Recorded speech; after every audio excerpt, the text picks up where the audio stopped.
Bienvenue sur Trail Piste Route. Aujourd'hui, on va faire une petite review de Nike Streakfly. Alors, première chose, j'ai acheté le Streakfly parce que le Streak, le classique, était une de mes préférées pour aller faire un bon 10, 5, faire un cross sec sur la côte d'Azur, il n'y a que ça. Et travailler sur la piste, bien sûr, faire le 200, 400, 800, n'importe. Et faire la compétition piste aussi, 5000, 10 000, facile. C'était une chaussure extraordinaire. C'était un mousse Zoom avec une demi-plaque. Vous voyez cette truc rose là, composite. Je crois que c'est une espèce de Pebax. Bref, une chaussure extra. Vous voyez, il n'y a pas grand chose au niveau de talon. Le lassage nickel. Un semelle assez, on peut dire, classique. Rien, juste très bien fait. Simple, efficace et une des premières avec une plaque dans la gamme Nike. Bien sûr, avant toutes les chaussures carbone. Alors, le Streakfly est quelque chose qui essaie de suivre l'historique de Streak. C'était le 7e édition. Il y avait un modèle complet, le Streak LT4, qui a eu aussi une plaque et il y avait une variété pointe aussi. Alors, cette chaussure ici, c'est très très très différent. En 2022, 2023, 2020 même ou 2018 où la folie commençait, on peut dire à partir de ce point-là que quand on parle du poids d'une chaussure et l'amorti ou l'épaisseur de semelle, ces données ne sont pas associables avec la performance. Plus associables. À l'époque, je voulais aller vite. J'ai cherché une chaussure légère, très fin. Drop 4 ou plus bas. Maintenant, c'est fini l'ancienne Vaporfly. Je crois qu'il avait un drop de 10. Semelle comme ça, 220 grammes, pas très léger. Et ça envoie.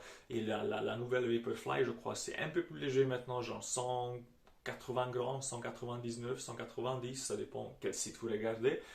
Semelle comme ça. Alors, ce chaussure-là, vous voyez, c'est un peu moins épais, mais ça reste très amortissant aussi. Je crois c'est 32 mm derrière et 28 à l'avant, ou 30-26, quelque chose comme ça. Drop de 4, mais super mou. Une chaussure extrêmement doux. Si vous essayez d'appuyer un Pegasus avec le React ou l'ancienne Zoom, on ne peut même pas collapser le semelle. Et là, vous regardez, c'est vraiment Haribo. C'est quelque chose qu'on ne connaît pas, on peut dire. C'est moi, j'ai jamais aimé courir avec une chaussure mou. C'est pour ça que j'ai pas utilisé le Vaporfly, non plus l'Alpha Fly. Je les ai vendus. J'ai bien aimé chez Oka le chaussure Rocket X parce que le mousse était dur, mais vous aviez cette trois quarts de plaque, on peut dire. C'était pas, je crois, un plaque complet.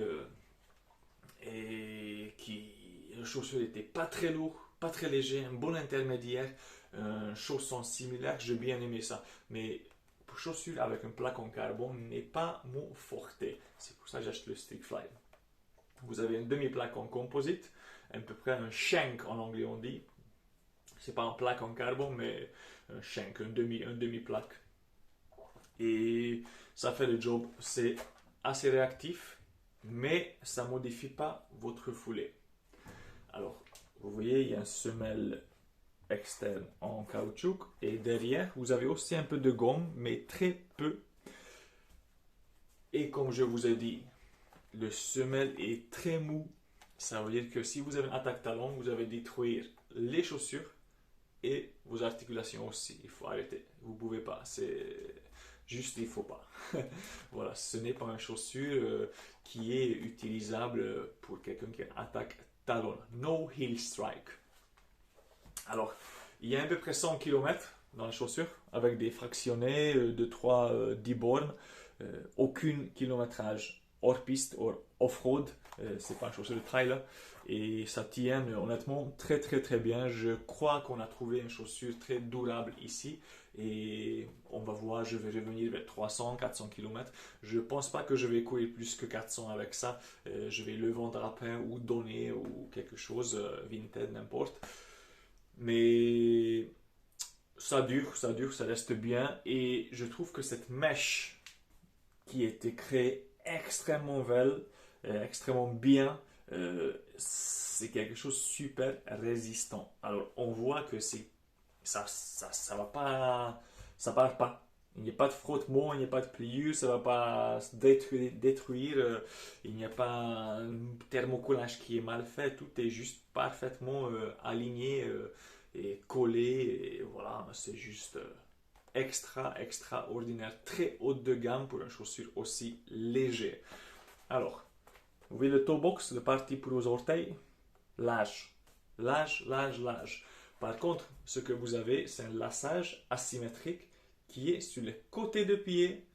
Ça veut dire que malgré que c'est large et vous pensez que j'ai un pied fin et ça ne va pas passer, non, vous pouvez bloquer les chaussures super bien.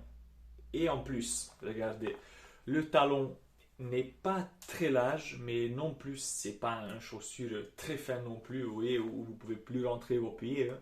Et ce qu'il y a ici, c'est juste un morceau de mousse en EVA ou en quelque chose EVA-like qui va bloquer votre talon juste en dessous.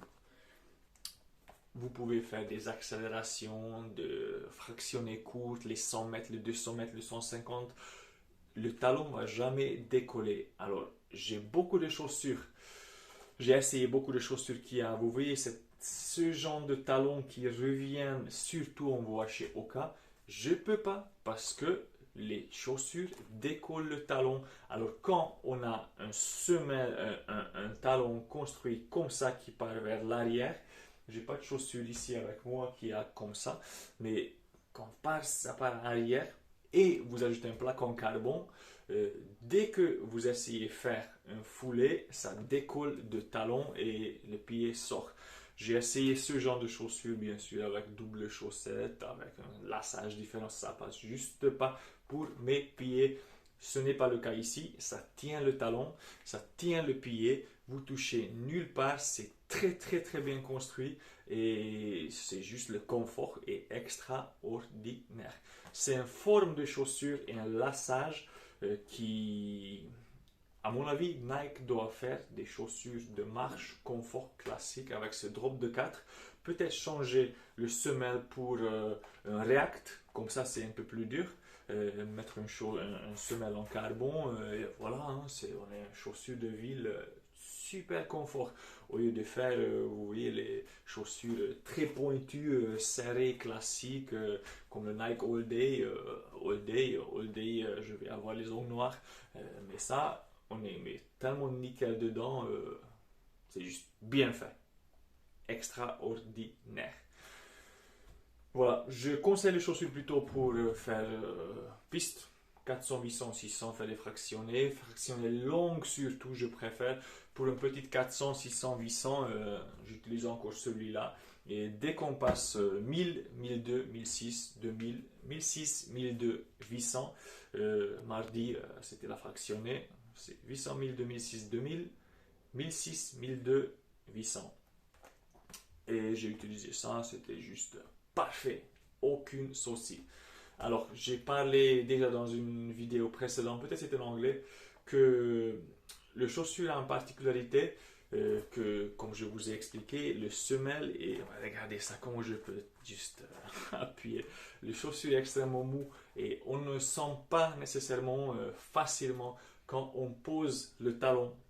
Je ne parle pas d'une attaque talon, mais si vous connaissez un peu le biomécanique, quand vous courez l'avant de pied, il faut poser le talon juste un peu pour décontracter les mollets, pour faire un peu de relaxation de chaîne postérieure.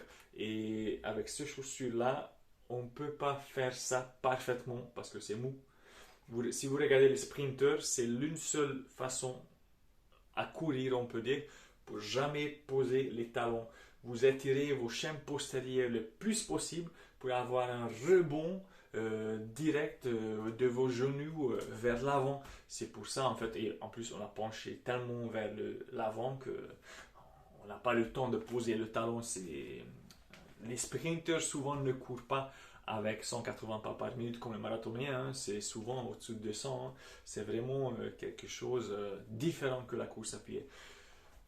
Alors, c'est pour ça, pour une distance un peu plus longue ou les séances très longues, peut-être on peut commencer et finir avec ça et changer dans le milieu de la séance, même pour une chaussure de piste, ou utiliser complètement autre chose. Mais je trouve que c'est l'une seule chose qui fait un petit problème pour utiliser les chaussures pour un semi ou un marathon parfaitement, c'est que ça sollicite le mollet un peu trop.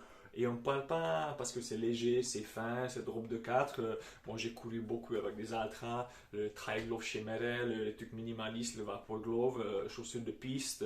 J'ai fait pas mal de cross déjà avec les chaussures de pointe. Alors j'ai l'habitude des chaussures minimalistes. Je trotte un pied nu pas mal. Je cours avec le Five Fingers aussi de temps en temps.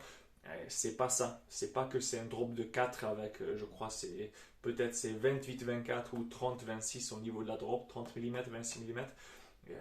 Mais cette façon de pas sentir quand est-ce que je dois relaxer mes mollets pour renvoyer le foulé effectivement, c'est un peu une sensation bizarre, surtout au début. Ils sont ajoutés quand même un petit caoutchouc semblant ici, mais c'est pas suffisant. Alors voilà, à peu près 100 bornes dans la chaussure en 4-5 mois. C'est à peu près 2 usages par mois pour moi. J'essaie, on peut dire, utiliser une chaussure différente tous les jours. Je cours souvent, ouais, on ne peut pas dire souvent, presque tous les jours. C'est très rare que je cours une fois par jour. Alors j'ai au moins 15 paires de chaussures en rotation et je suis à peu près allez, entre 400 et 700 km le mois. Ça dépend, ça varie, ça change, ça dépend des dénivelés, le travail, le vitesse, les sessions de VO2. Et voilà, c'est pour dire que c'est pour ça je cours pas énormément avec aucune chaussure.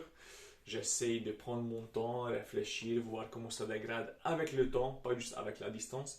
Et voilà, le chaussure tient super bien, c'est confort, c'est excellent, nickel pour plier, enfin pliage, distance plutôt courte, 5-10, bah voilà, vous allez amuser avec. Nike Streak Fly